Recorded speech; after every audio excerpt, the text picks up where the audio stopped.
नमस्कार दोस्तों, आप देख रहे हैं एफएस न्यूज 91, जहां हर सुबह मिलती हैं उत्तर प्रदेश की सबसे तेज और सही खबरें। जिले की हर ब्रेकिंग अपडेट लेकर हम फिर से हाजिर हैं आपके सामने।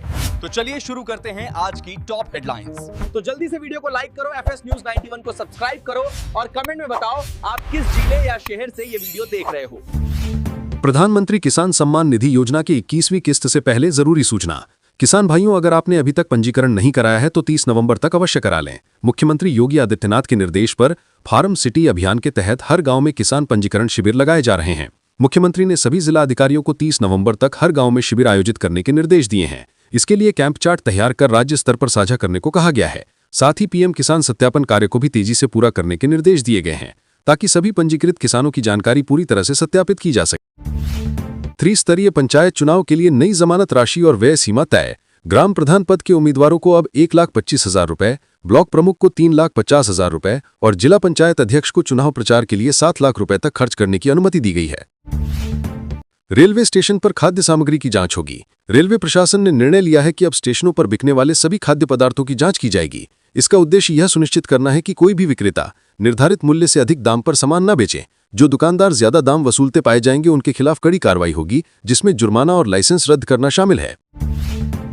किसान भाइयों के लिए बड़ी खुशखबरी। सूत्रों के अनुसार पीएम किसान सम्मान निधि योजना की 21वीं किस्त इस हफ्ते जारी हो सकती है। इसके साथ ही सरकार ने किसानों को फार्मर आईडी बनाने के निर्देश भी दिए हैं, ताकि उन्हें योजनाओं का लाभ समय पर मिल सके। युवाओं के लिए सुनहरा मौका, बागवानी में फ्री ट्रेनिंग। उत्तर प्रदेश सरकार ने बागवानी हॉर्टिकल्चर में मुफ्त प्रशिक्षण कार्यक्रम के लिए आवेदन आमंत्रित किए हैं। ये कार्यक्रम उन युवाओं के लिए विशेष अवसर है जो बागवानी को करियर के रूप में अपनाना चाहते हैं। प्रतिभागियों को विशेष सुविधाएं और प्रौद्योगिक प्रशिक्षण उपलब्ध कराया जाएगा। इच्छुक उम्मीदवार जल्द आवेदन करें। छोटे व्यापारियों के लिए राहत, 3 दिन में जीएसटी रजिस्ट्रेशन। अब छोटे और मध्यम कारोबारियों को सिर्फ 3 कारोबारी दिन में जीएसटी रजिस्ट्रेशन मिलेगा। ये कदम सरकार की ओर से ई ऑफ डूइंग बिजनेस को बढ़ावा देने के उद्देश्य से उठाया गया है। 5 लाख रुपए से कम मासिक टैक्स देने वाले व्यापारियों को राहत मिलेगी। अक्टूबर में सरकार ने 1.96 लाख करोड़ से जीएसटी कलेक्शन किया है। पिछड़ा वर्ग के मेधावी छात्रों के लिए बड़ी खबर। उत्तर प्रदेश में पीएम एसएसवी योजना के तहत पिछड़ा वर्ग के मेधावी छात्रों को उच्च शिक्षा के लिए आर्थिक सहायता दी जाएगी। पात्र छात्र 15 नवंबर 2025 तक एनएसपी पोर्टल पर ऑनलाइन आवेदन कर सकते हैं। 15 नवंबर से बदलेगी बिजली व्यवस्था, लाखों उपभोक्ताओं पर असर। Uttar Pradesh power corporation limited UPPCL ने बिजली वितरण व्यवस्था में बड़ा बदलाव करने की घोषणा की है, जो 15 नवंबर से लागू होगा। इस नई प्रणाली से प्रदेश के लाखों उपभोक्ताओं पर असर पड़ेगा। कॉर्पोरेशन का कहना है इससे सेवाओं में सुधार होगा और बिजली आपूर्ति अधिक कुशल बनेगी। करणी सेना का ऐलान, 2027 में उतारेगी 100 प्रत्याशी। करणी सेना के राष्ट्रीय अध्यक्ष सूरजपाल अंबू ने घोषणा की है कि संगठन 2027 के विधानसभा चुनाव में 100 सीटों पर अपने उम्मीदवार उतारेगा।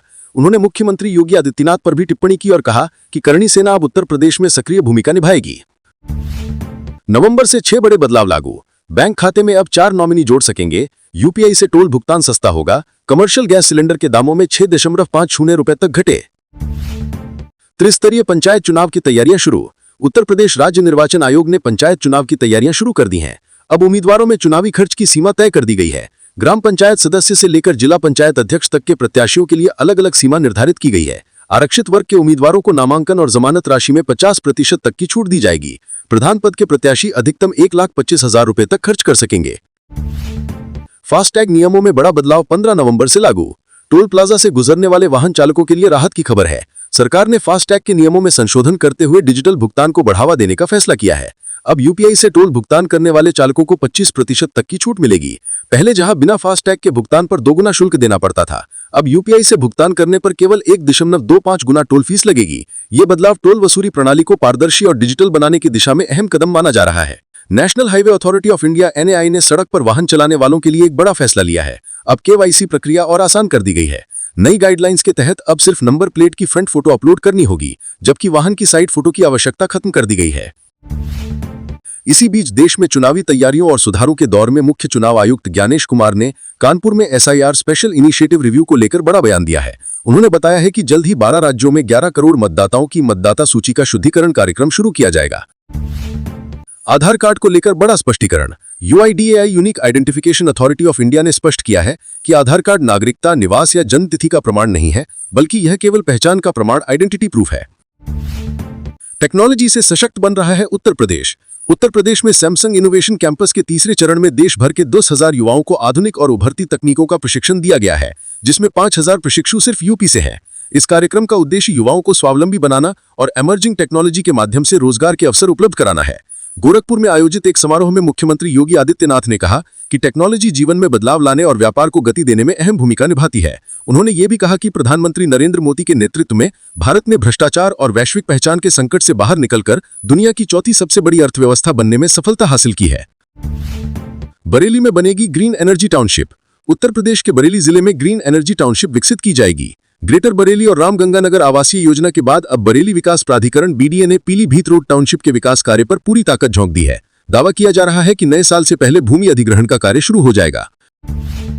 किसानों के लिए बड़ी सौगात। पीएम किसान सम्मान निधि योजना 21वीं किस्त जारी होने से पहले कृषि मंत्री ने देश के 2 करोड़ किसानों के लिए बड़ा ऐलान किया है।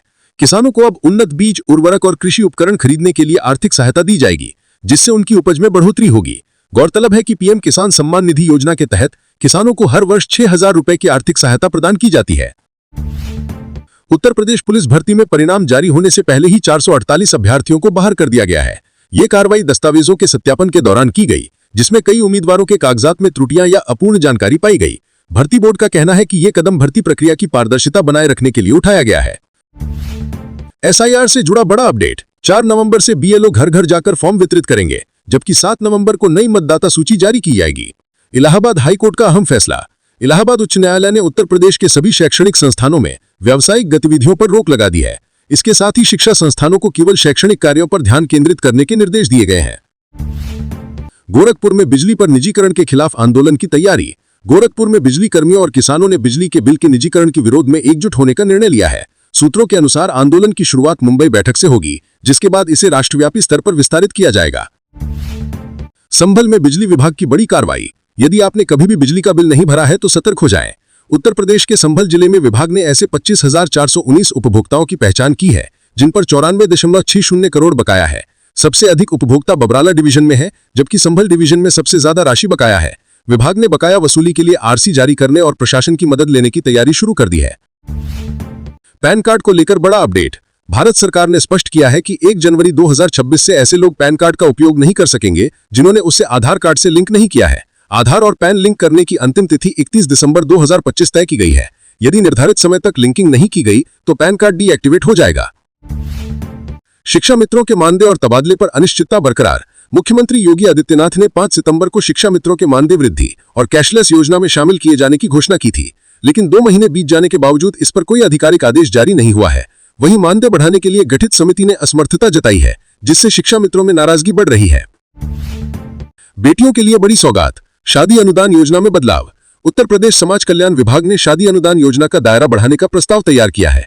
इसके तहत अब 51,000 रुपए की आर्थिक सहायता दी जाएगी और आय सीमा 3 लाख रुपए प्रतिवर्ष तय की गई है। ये कदम आर्थिक रूप से कमजोर परिवारों की बेटियों की शादी में सहयोग देने की दिशा में अहम माना जा रहा है। बिजली उपभोक्ताओं के लिए चेतावनी, किसी भी समय कट सकता है कनेक्शन।